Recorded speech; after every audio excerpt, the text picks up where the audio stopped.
চশমা museum, a house of world class, জলট্যাক মোড়, বহরমপুর মডার্ন হোটেলের সামনে।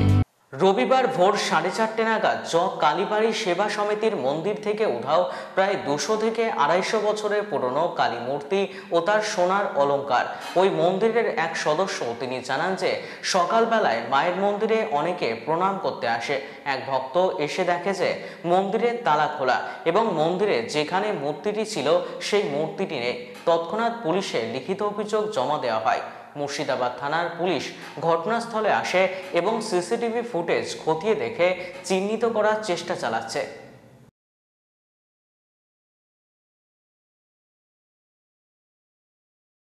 আমরা এসে দেখলাম সকালবেলা থেকেই মন্দিরে মানুষ আসা শুরু হয়, তারা পুজো পাঠ করতে আসেন, দৈনন্দিন তারা প্রণাম করেন মন্দিরে। তো আমাদেরই এই এলাকার একজন বাসিন্দা তিনি আমাদের ফোন মারফত অবগত করিয়েছেন যে মন্দিরে যেখানে কালী মূর্তি থাকে সেই মায়ের বেদির উপরে কালী মূর্তিটি নেই। তো আমরা তৎক্ষণাৎ মন্দিরে আসি, এসে দেখি যে সত্যি কথাই যে ওখানে কালী মূর্তি নেই। আমরা তারপরে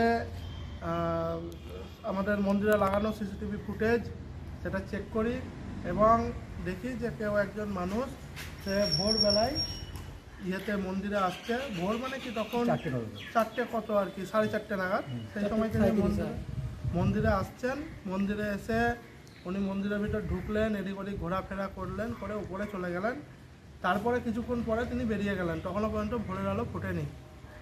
ভোরের আলো ফুটতে মানুষ এসে দেখেন যে মূর্তি সেখানে নেই। আমরা মুর্শিদাবাদ থানায় লিখিত অভিযোগ জানাই।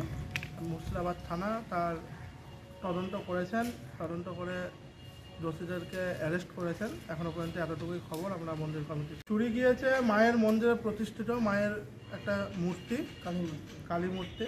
খুব বেশি বড় নয় মূর্তিটি, তবে হাজার হোক কালীবাড়ির মন্দিরে প্রতিষ্ঠিত মূর্তি আমাদের কাছে একটা বিরাট ব্যাপার।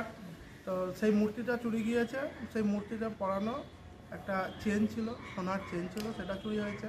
মূর্তিতে খাড়া ছিল, একটা চাঁদির ছোট মুটুক পরানো ছিল, এই সমস্ত জিনিসগুলো চুরি হয়েছে। আর আমার নাম রাহুল মণ্ডল, আমি কালীবাড়ি সেবা সমিতির সহ সম্পাদক।